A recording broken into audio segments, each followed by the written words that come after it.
হরগৌরীর কৃপায় রানী একটা পুত্র সন্তান প্রসব করেছে। সে যেন গোলকের চাঁদের মতন দেখতে এই ধরায় নেমে এসেছে। দেখুন মা, খুব সুন্দর দেখতে হয়েছে, গোলকের চাঁদের মতন। দেখুন মা, চাঁদ কটা আছে গো মা?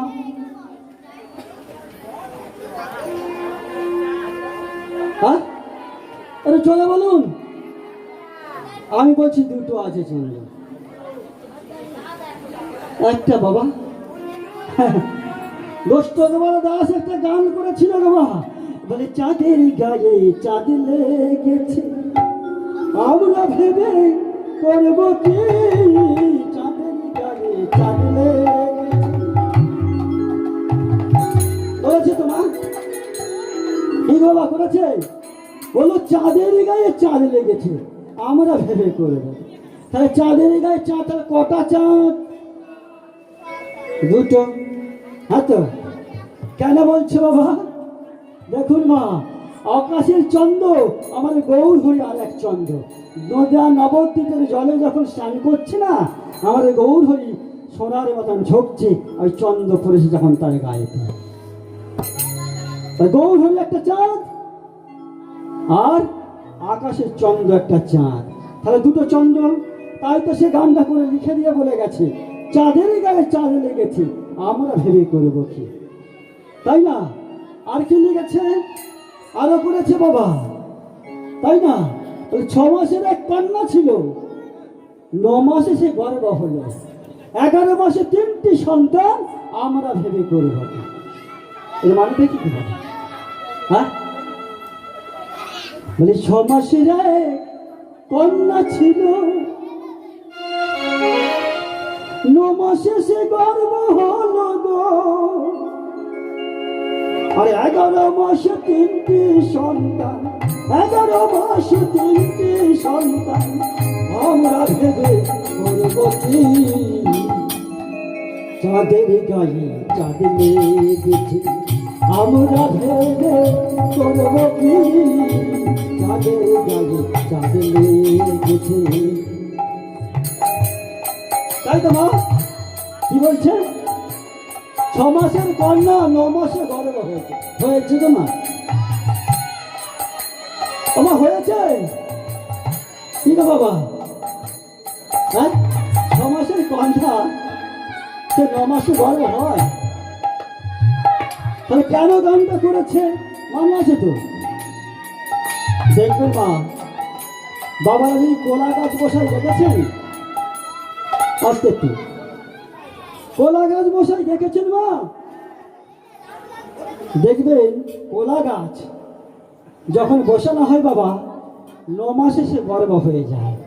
দেখবেন 3 দিকে 11 মাস হলে 3টে ফাঁকর বার হয়েছে। কোলা গাছের বার হচ্ছে কোলা গাছ 3 দিকে। 6 মাসে রোপণ করেছেন, 9 মাসে গর্ভ হয়েছে, আর 11 মাসে 3টি সন্তান দিয়ে চলে গিয়েছে। হরি বল হরি নিতাই গৌর প্রেমানন্দে, হরি বল হরি বল হরি বল। বুঝতে পেরেছেন? তার জন্য বললেন 6 মাসের এক কন্যা ছিল, 9 মাসে সে গর্ভ হলো, 11 মাসে 3টি সন্তান আমরা ভেবে করব। কত সুন্দর কথা বলুন। ভেতরে ঢুকতে হবে মা। বলে আমি তো এত শুনবো না, আমি একটু করবো কি জানো, রাধে রাধে জপা শুনতে হবে বাবা, নাহলে বুঝবেন কেমন করে। যেমন একটু আগে বললাম, এতদিন কীর্তন হলো, ভগবানের কাকে বলবো, কি করে জানবেন? না জানালে জানতে পারবো, তাহলে এগুলোও জানতে হবে মা। যাই হোক, পরে কথা বলবো, আরো গান আছে আমি বলবো না। যাই হোক, কি করছেন দেখুন। আমার সুশীলা দেবী, সেই সন্তানটা গোলকের চাঁদের মতন দেখতে হয়েছিল, গোলকের চাঁদের মতন এই ধরায় নেমে এসেছে। খুব আনন্দ হচ্ছে মা রাজ দরবারে, তাই না মা? খুব আনন্দ হচ্ছে। তা আনন্দ হতে হতে এখন আমার রানী সুশীলা দেবী রাজনকে ডেকে উঠলেন, মহারাজ, ওগো মহারাজ, শোনো শোনো মহারাজ, একটা কথা বলি।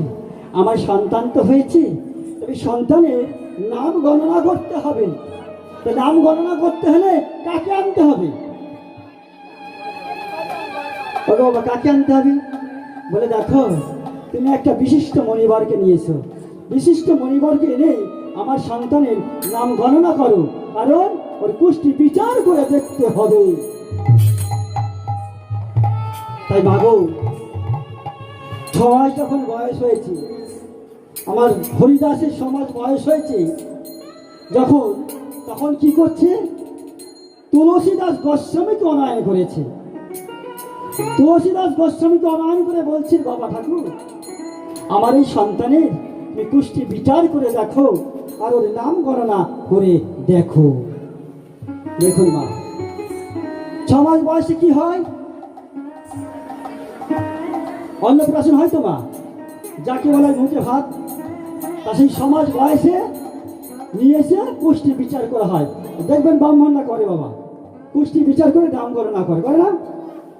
তাই কি করলেন আমার রাজন তুলসীদাস গোস্বামীকে এনে বলে বললেন, বাবা ঠাকুর, তুমি এক কাজ করো, আমার এই সন্তানের পুষ্টি বিচার করে ওর নাম গণনা করো।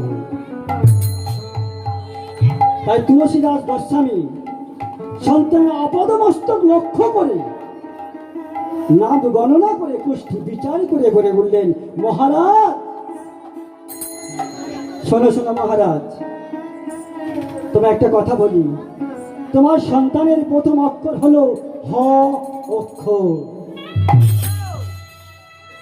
এই হ অক্ষর দিয়ে তুমি তোমার সন্তানের মনোনীত নাম রাখো। আমার তাই কি করলেন, আমার মা কি করলেন? সেই সন্তানের নাম রাখলে হ অক্ষর দিয়ে, তার নাম কি? হরির দাস। হরিদাস নাম রাখলেন, সেই সন্তানের নাম রাখা হলো হরির দাস। কিন্তু মাগো, আস্তে আস্তে দিনে দিনে বাড়ছে হরিদাস। কলম পাথারি লইয়া পাঠশালায় যায়, প্রতিদিনের নয় পাঠশালা যায়। তখনকার দিনে ছিল পাঠশালা বাবা, আর এখনকার দিনে কি হয়েছে? স্কুল, যেটা হয় বিদ্যালয়। তখনকার দিনে ছিল পাঠশালা। কলম পাথারি লইয়া, তার মানে একটা কলম ছিল, দোয়ার ছিল, তাতে কালি নিয়ে যেতে হতো বাবা, কালি নিয়ে যেতে হতো। সেই কালি ভর্তি করে লেখা হতো মা, তাই তো?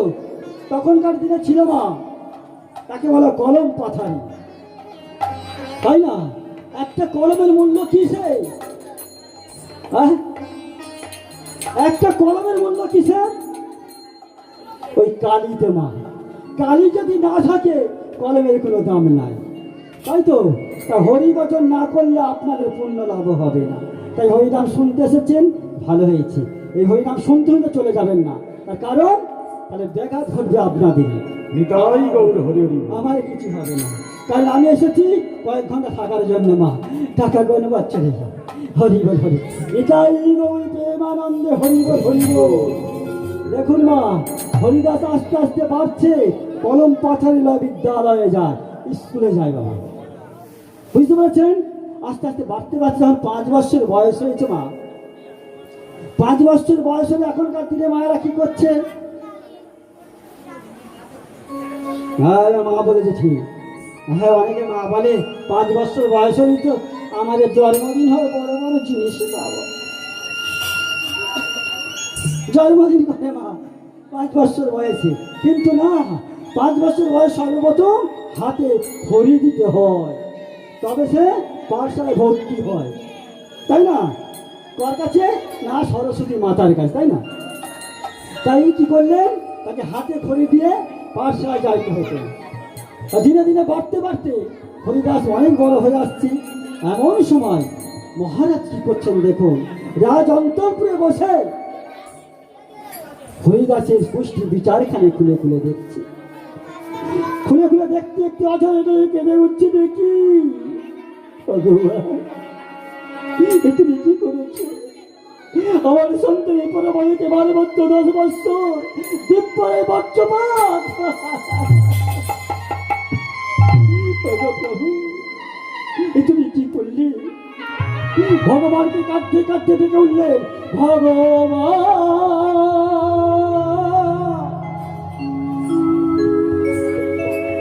এই কি তোমার লীলা প্রভু, এই কি তোমার খেলা ভগবান।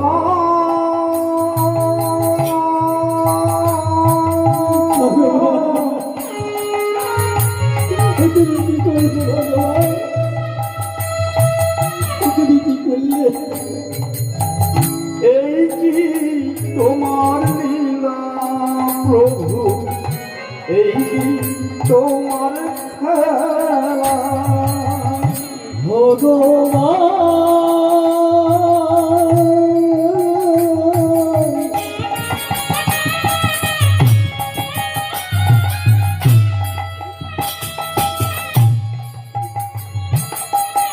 এই কি তোমার লীলা প্রভু, এই কি তোমার খেলা ভগবান।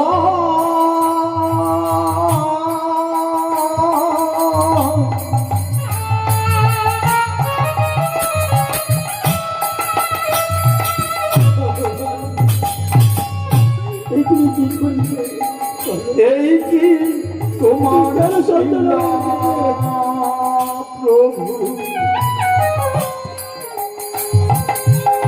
এই কি তোমার খেলা তুমি কার খোদা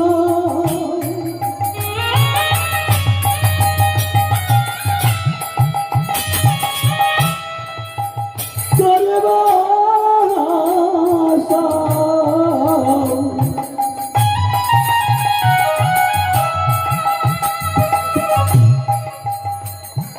এই কি তোমার লীলা তুমি কার কাদা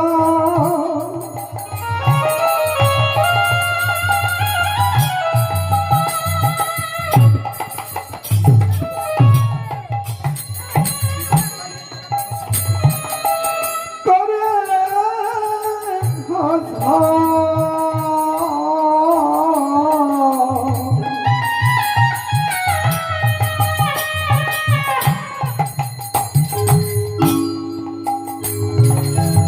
এই কি তোমার লীলা ভগবান।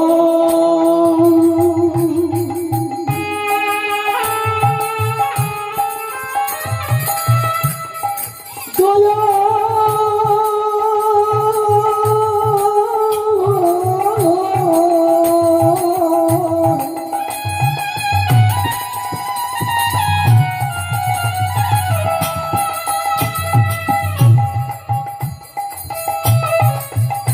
ও গো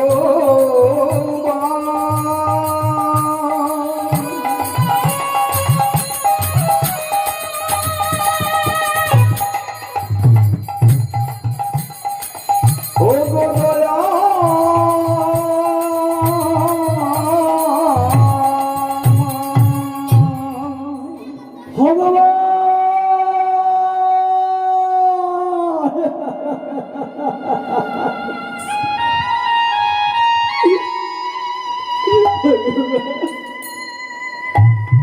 তুমি কি করলে ভগবান?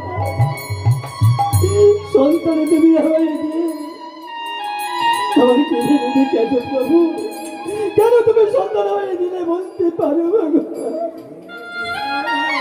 কেন তুমি সন্তান হয়ে দিলে? অঝরে মেরে কন্তরে করছি, ভগবানকে ডাকছি। ডাকতে ডাকতে ভগবান অন্তর্যামী ভগবান বুঝতে পারেন, সব বুঝতে পারেন, কিন্তু কিছু করার পারে না।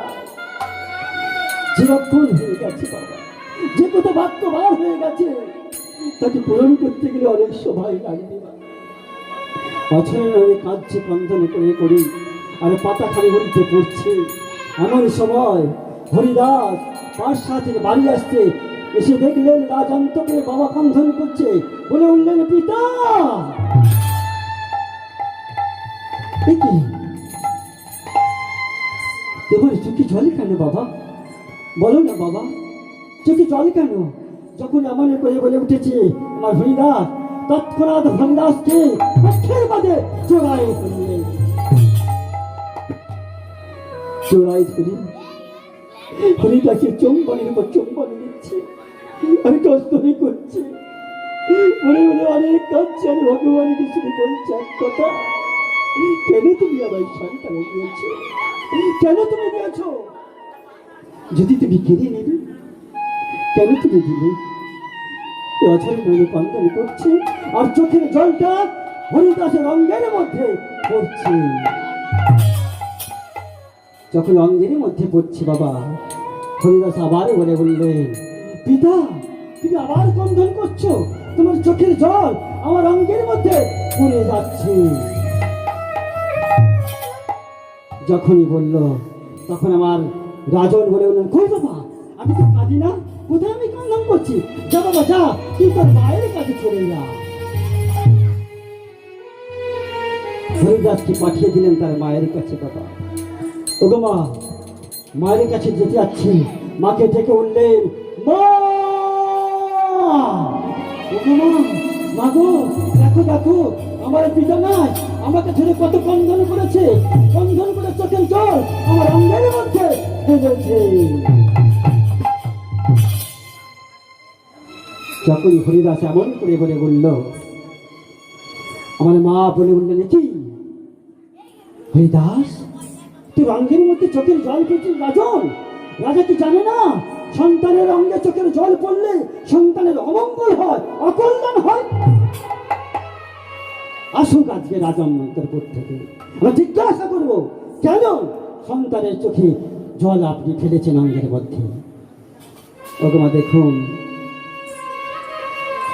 রাজা তো জানে সব কিছু, তাই দুঃখের মধ্যে চিন্তামগ্ন অবস্থায় রাজান্তরপুরে রাজা প্রবেশ করছে। এমন সময় রানী সুশীলা দেবী বলে বললেন, মহারাজ, আপনি কি জানেন না সন্তানের অঙ্গে চোখের জল পড়লে সন্তানের অমঙ্গল হয়, অকল্যাণ হয়? কেন কেঁদেছ হরিদাস? আমাকে বলতে হবে। দেখুন মা,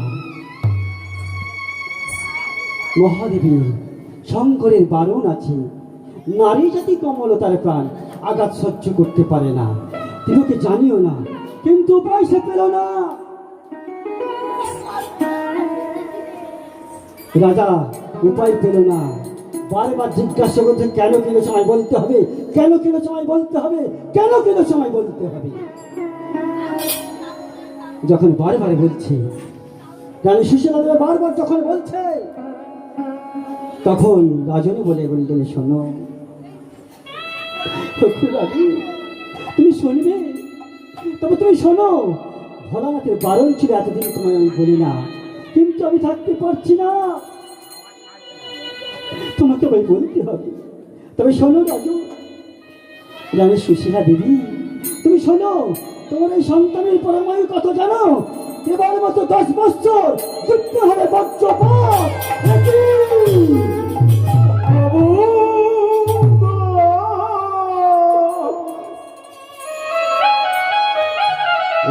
প্রভু,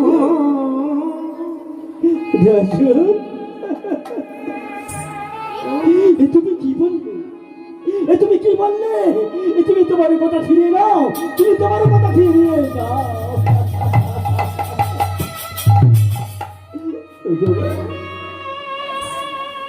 রানী সুশীলা দেবী অজয় নামে কন্দন করছে, সন্তানকে জমি ধরে বলল, না দেখি কে এমন ভক্ত আছে, কে এমন ভগবান আছে, কে এমন চন্দ্র আছে আমার ভক্ত হতে তোকে কেড়ে নেয়। হরিদাসকে চূড়াই অপমান করছে আর বলছে। এমন সময় হরিদাস বলে উঠলে, মা গো, জন্মালে মরিতে হবে, অমর যে কথা রবে। যখন আমরা জন্মগ্রহণ করেছি আমাদের মৃত্যু আছে, আছে তো মা? আর কেউ বেঁচে থাকবো না, সবাইকে মরে যেতে হবে। তাই হরিদাস বলে উঠলেন, মা গো, জন্মালে মরিতে হবে, অমর যে কথা রবে। আমার জন্ম যখন হয়েছে আমার মৃত্যু হবে। যদি আমি তোমার হরিদাস হয়ে থাকি তাহলে আমি আবার তোমার কোলে ফিরে আসবো। মা গো, তুমি আমায় সাজিয়ে দাও, দাও না মা, আমি যাব হরির দর্শনে। তাই মা গো, হরিদাসকে সাজিয়ে দিচ্ছি, সমস্ত অঙ্গে সাজিয়ে দিয়েছে হরিদাসকে। হরিদাস চলেছে মা, কি জানো? ওমা কোথায় চলেছে? গুজরাটের সোমনাথ মন্দিরের উদ্দেশ্যে। গুজরাটে যাবে সোমনাথ মন্দিরে, যেখানে বিশ্বনাথ মন্দির অর্থাৎ ভোলানাথের মন্দিরের কাছে। আমার হরিদাস চলবে আর মাকে বলছে, মা গো, তুমি আমায় সাজিয়ে দাও। মা সাজিয়ে দিয়েছে, সমস্ত অঙ্গেতে হরির নাম লেখন করে দিয়েছে, দিয়ে সাজিয়ে দিয়েছে। আর হরিদাস চলছে কোথায়? কৃষ্ণ নাম করতে করতে সবাই মিলে বলতে হয়, মা গো, সবাই মিলে কৃষ্ণ নাম করতে হবে তো নাকি? হরে কৃষ্ণ হরে কৃষ্ণ, কৃষ্ণ কৃষ্ণ হরে হরে, হরে রাম রাম রাম রাম হরে হরে, হরে কৃষ্ণ হরে কৃষ্ণ, কৃষ্ণ কৃষ্ণ হরে হরে, হরে রাম রাম, রাম রাম হরে হরে, হরে কৃষ্ণ হরে কৃষ্ণ, কৃষ্ণ কৃষ্ণ হরে হরে, হরে রাম রাম, রাম রাম হরে হরে। হরে কৃষ্ণ হরে কৃষ্ণ, কৃষ্ণ কৃষ্ণ হরে হরে, হরে রাম রাম রাম হরে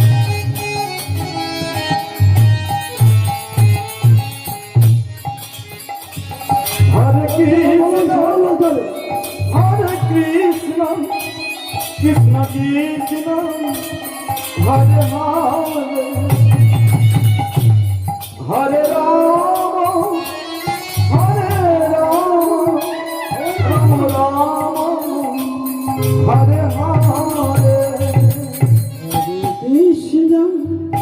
হরে কৃষ্ণ, কৃষ্ণ কৃষ্ণ হরে হরে, হরে রাম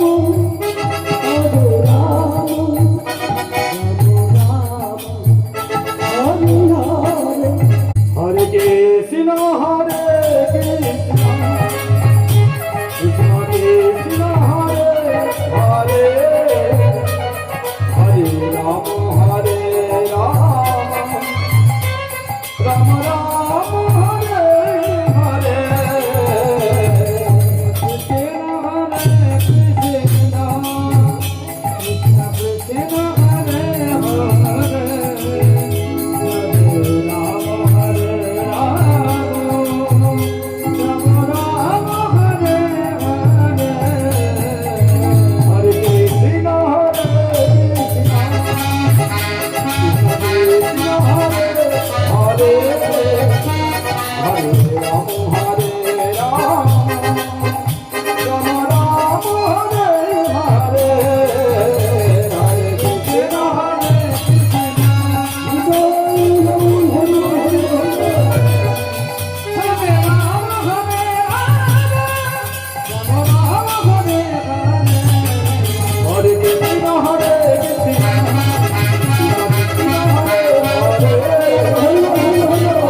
রাম হরে হরে হৃদয় গৌর হরিব হরিব হরিব।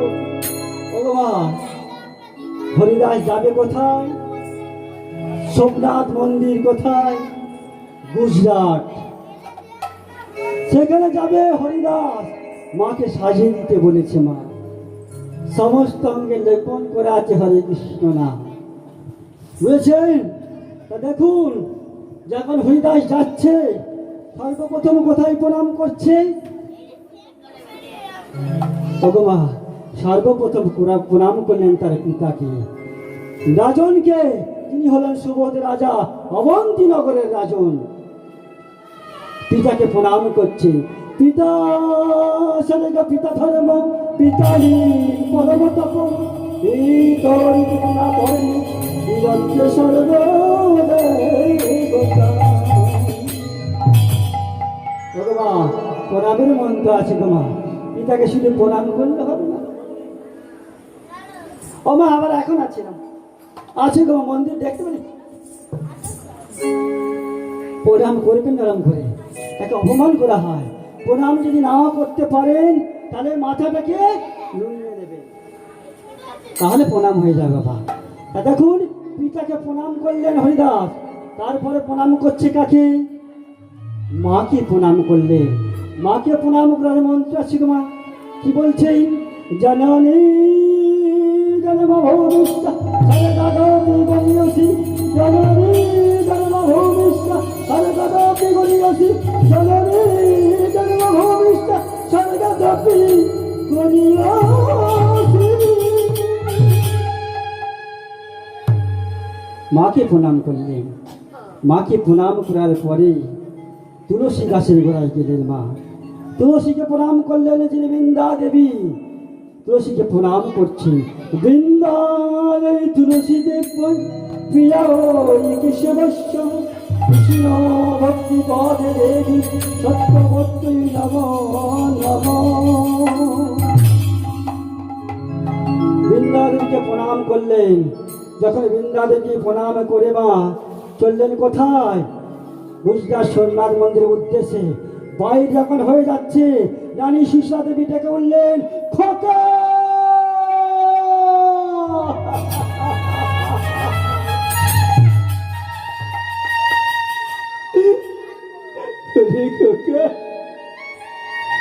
একবারে ফিরে আয়, একবারে ফিরে আয়। তুই আমার একমাত্র নয়নের মণি, অন্ধের ষষ্ঠী জীবনের জীবন। আইনে বাবা ফিরে আয়, আইনে বাবা ফিরে আয়। তাই একদিন বৈষ্ণব কবি লিখে ফেললেন। কি লিখলেন জানো? বলে উঠলেন, চোখের জলেতে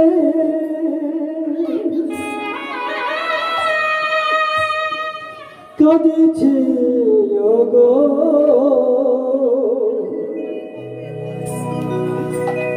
অভাগিনী এক মায়া। ওই না চোখের জলেতে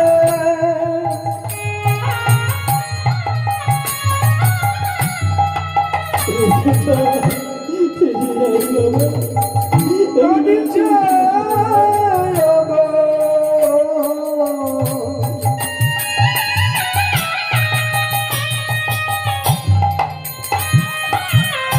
অভাগী একবার না চোখের জলেতে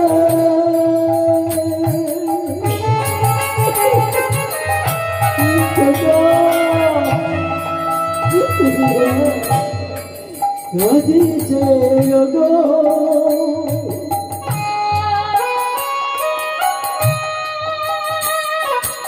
অভাগিনী এক মায়া।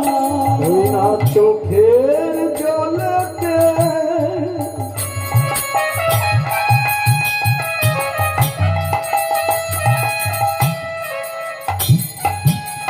কাঁদিছে ওগো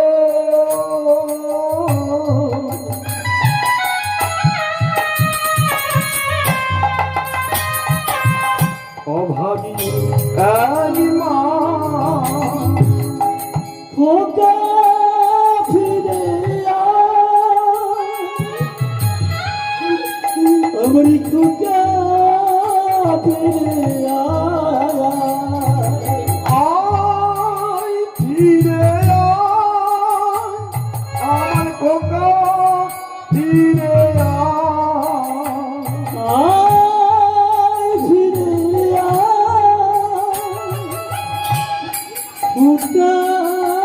ফিরে আয় ফিরে আয় আমার খোকা ফিরে আয় ওই না চোখের জলেতে কাঁদিছে ওগো অভাগী এক মা ওই না চোখের জলেতে কাঁদিছে ওগো অভাগী এক মা চোখের জলেতে কাঁদিছে ওগো অভাগী এক মা অভাগী এক মা খোকাকে ডেকে উঠে যাচ্ছে, খোকা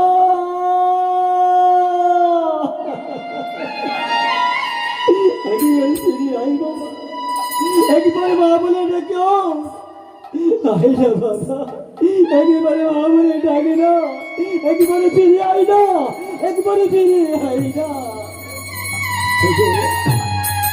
কাঁদতে কাঁদতে ভুলে বললি, তুই যে আমার সোনা সাদে রাজার এক ধান, রবেন সিংহার শোনে বস খাবো ওরে আমার জাদু। তুই যে আমার সোনামণি সাদের রাজার ঘর, তোর জন্য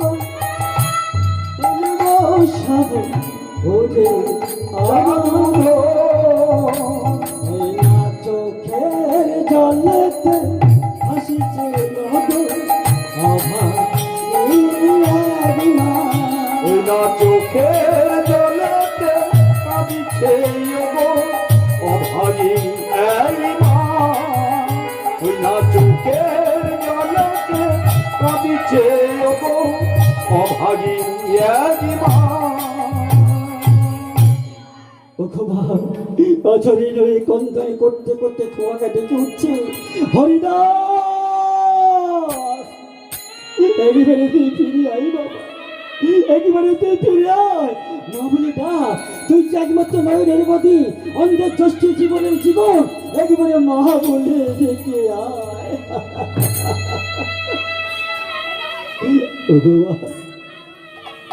কন্দন করতে করতে মা ভূমিতে মূর্ছিত হয়ে পড়লে, অজ্ঞান হয়ে গেল মা আমার। হরিদাসকে ডাকতে ডাকতে কন্ধানি করতে করতে মা মাটিতে লুটিয়ে পড়লেন। যখনই লুটিয়ে পড়েছে, হরিদাস দূর থেকে লক্ষ্য করে রেখে বললেন,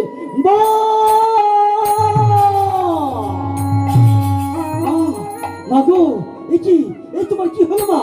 একবারে চেয়ে দেখো, আমি তোমার হরিদাস ফিরে এসেছি, একবারে চেয়ে দেখো। হরিদাস দূর থেকে দৌড়িয়েছি মায়ের কাছে উপস্থিত হলেন, মাকে ডাকতে লাগলেন বারবার, দেখো মা দেখো, আমি তোমার হরিদাস ফিরে এসেছি, একবারে দেখো, নয়নে মিলে চোখ মিলে দেখো, আমি তোমার হরিদাস। দেখো মা, বারবার ডাকার পরে সেই হরিদাসের ডাক শুনে মা কি করলি, মায়ের জ্ঞান ফিরে আসলো। যেই জ্ঞান ফিরেছে, সঙ্গে সঙ্গে হরিদাসকে জড়িয়ে দিলেন। হরিদাস, শোন হরিদাস, আর এই বক্ষ থেকে তোকে আমি ছাড়বো না, এই বক্ষ থেকে আর ছাড়বো না, কোন জমদূত আছে দেখবো আমার বক্ষ থেকে তোকে কেড়ে নেয়। কিন্তু মাগো, হরিদাস বলে বললেন, মাগো আমার পরমায়ু কেবল মাত্র 10 বৎসর, দীপ্তর হয়ে বর্ষপাত, তাহলে এই খণ্ডনটা কি করে হবে মা? আমি যদি তোমার কোলে বসে থাকি, এ খণ্ডন আর হবে না। তাই মাগো, জ্বর মারে মরিতে হবে, অমরিতে কথা রবে, তুমি আমায় ছেড়ে দাও, তুমি ভালো থাকো, সুস্থ থাকো, তোমার হরিদাস যদি আমি হয়ে থাকি, তাহলে আমি তোমার কোলে আবার ফিরে আসবো।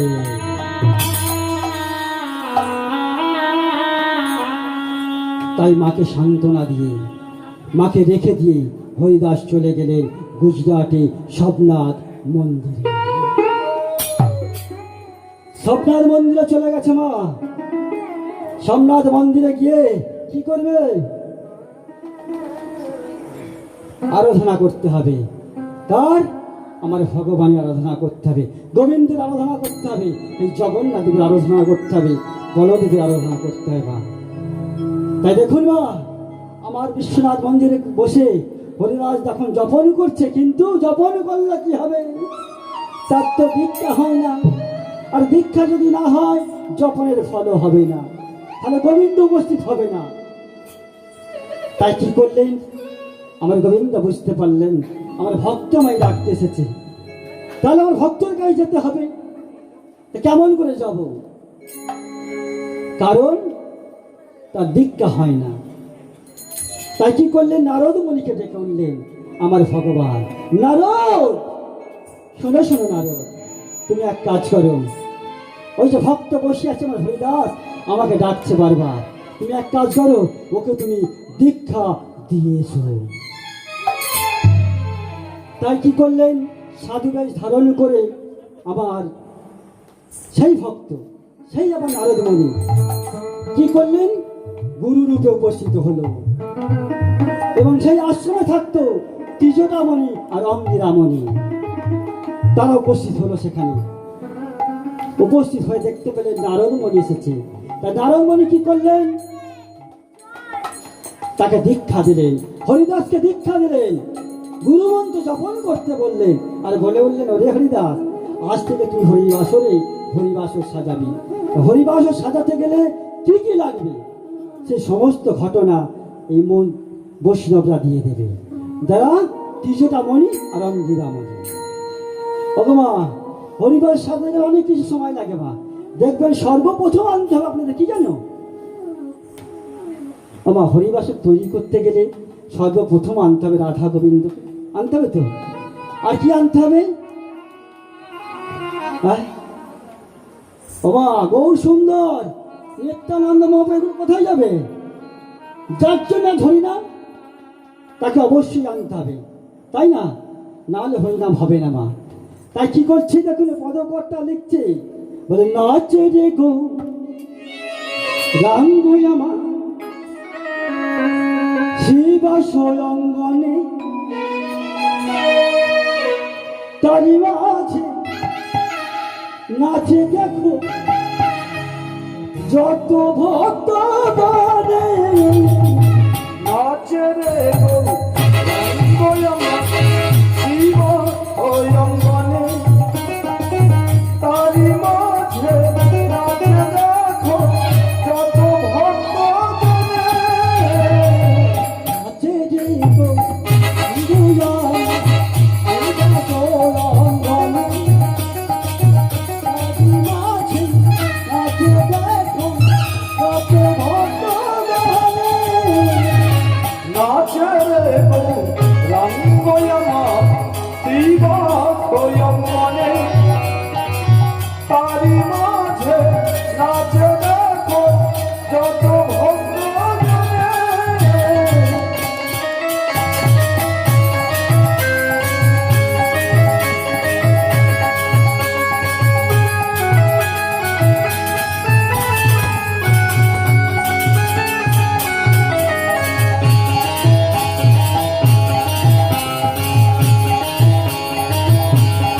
এরা ভুল হয়েছে না,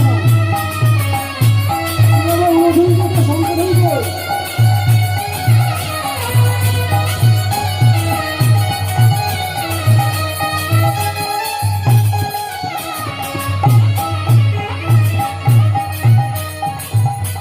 আচ্ছা আচ্ছা, তোমার কি বলছে দেখুন, ভালো করে বুঝেন। নাচের গৌরাঙ্গ আমার শিবা শঙ্করের মাঝে, তাই তো? কাকে নিয়ে আসছে? ভক্তগণকে নিয়ে, তাই তো? তাহলে আমি কি একা ভক্ত? এতগুলো মায়ের আছে, বাবারা আছে, ভক্ত কি হতে পারে না? হ্যাঁ, হাতটা তুলে করতাল দিতে আমার সঙ্গে বলতে হবে তো নাকি? হ্যাঁ, কি তোমার সবাই মিলে বলুন, কি বলবে? নাচে রে গো রাঙ্গ আমার,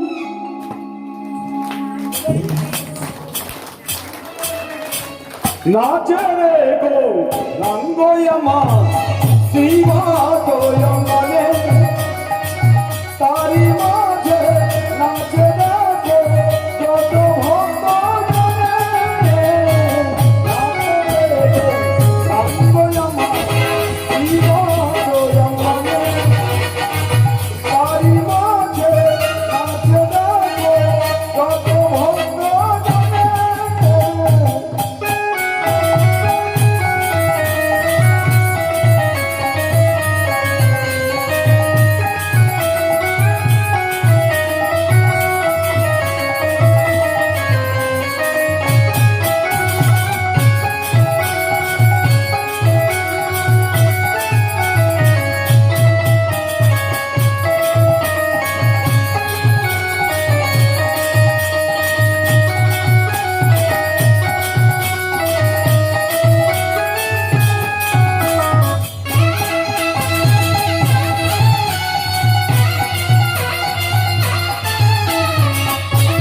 পঞ্চতত্ত্বদের বলা হয়। পঞ্চতত্ত্ব নাহলে হরিনাম হয় না। কে কে তাহলে আছে দেখুন, আবার বৈষ্ণব কবি লিখলেন, কি লিখেছেন? শ্রী অদ্বৈত নিত্যানন্দ শ্রীপাদ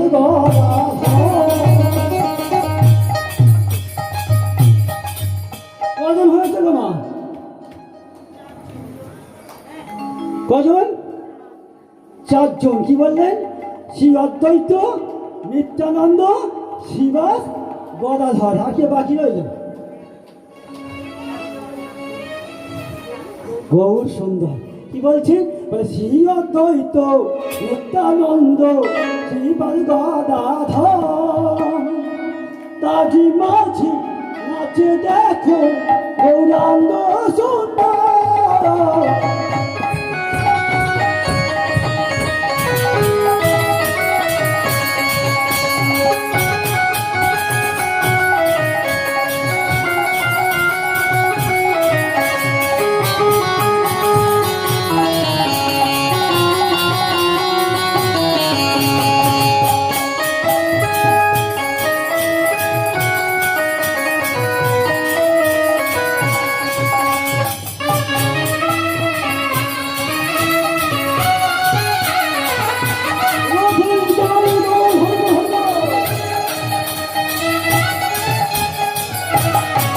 প্রিয়তরিত নিত্যানন্দ শিব গদাধর, তারি মাঝে নাচে দেখো গৌরাঙ্গ সুন্দর। প্রিয়তরিত নিত্যানন্দ শিব গদাধর, তারি মাঝে নাচে দেখো গৌরাঙ্গ সুন্দর।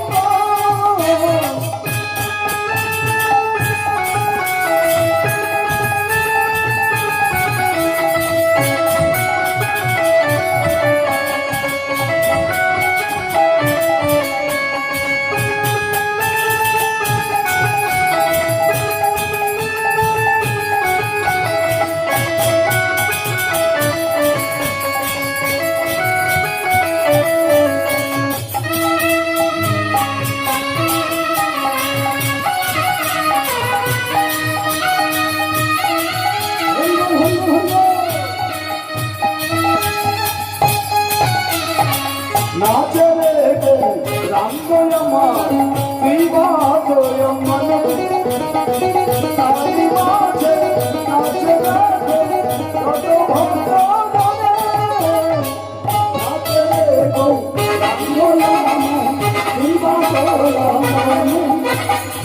তারি মাঝে নাচে দেখো কত ভক্ত মনে।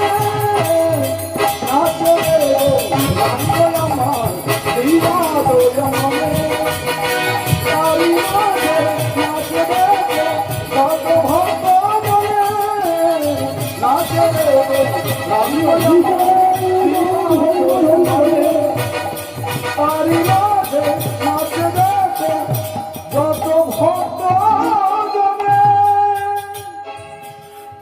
ওগমা পঞ্চতত্ত্ববশী হয়ে নাম করাবেন। যখনই হরিবাসর তৈরি করবেন পঞ্চতত্ত্ব বসাবে। পঞ্চতত্ত্ব নালে হরিনাম হয় না।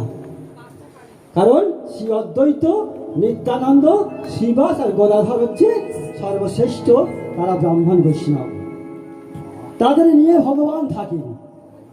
যদি বললেন ভগবান কে ছিল, সর্বপ্রথম সত্য যুগে তিনি ছিলেন সত্যনারায়ণ, ত্রেতা যুগে হল রামচন্দ্র, দাপর যুগে হল কৃষ্ণ মুরারি, আর এই কলিত হলেন গৌর হরি। নিতাই গৌর হরিবল হরিবল। ভগমা যদি বলা যায় এখানে প্রশ্ন আছে মা, প্রশ্ন আছে। আমরা একে চন্দ্র সবাই পড়েছি, একে চন্দ্রের পর কি পড়েছি?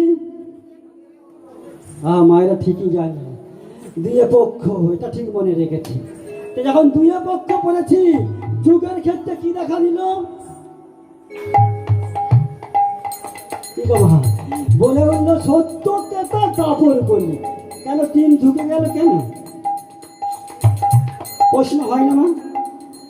সত্যের পর ত্রেতা হলো কেন? একের পর তিন নিত্য হলো কেন? তিন নেত্য হলো কেন? প্রশ্ন আছে মা। কারণ এই প্রশ্ন বলতে গেলে অনেক সময় আমার মায়েরা বলবে তুমি লীলা করো, কেন করিবে? নিতাই গৌর হরি হরি বল। ওগো মা, শর্ট করে বলি মা, কারণ এখন আমার শর্টের যুগ, তাই না? দেখুন মা, গৌতম মণিবর বলে একজন মণিবর ছিল। সেই মণিবর স্ত্রী ছিল অহল্যা। মণিবর স্ত্রী ছিল অহল্যা। তা গৌতম মণির শিষ্য ছিল ইন্দ্রদেব। ওগো মা, ইন্দ্রদেব মনে মনে চিন্তা করছে যে গুরু পত্নী আমি একদিন হরণ করব। দেখুন মা, শিষ্য ভাবটা দেখুন। কিন্তু মা গো, গৌতম মণি খুবই ভালো মণিবর, অহল্যার সঙ্গে সুখে শান্তি বাস করছে। একদিন হঠাৎ অহল্যা কাঁদতে কাঁদতে বলছি, ওগো মণিবর, সব নারীরা তো মা হতে চায়, তুমি আমাকে মা হতে দাও না গো, তুমি আমায় মা হতে দাও। কিন্তু গৌতম মণি বলে বলল, শোনো অহল্যা, আমি একজন মণিবর, আমি একজন ঋষি, আমি একজন সাধু, আমি একজন বৈশ্য, তোমায় আমি স্পর্শ করতে পারবো না। হরি বল। ওগো মা, স্পর্শ করতে পারবে না, তার সন্তানটা হবে কেমন করে? সব নারীরা তো মা হতে চায়, মা ডাক শোনার জন্য আকুল হয়ে থাকে। মা, আমার গৌতম মুনি বললেন, শোনো, তোমার সন্তানের দরকার, তবে আমি তোমার সন্তানে দেব। এই যে আঙ্গুল আছে দেখতে, আমার 5টা আঙ্গুল, তাই তো? এই 5টা আঙ্গুলের নাম আছে মা, আছে তো? বলুন তো দেখি একবার।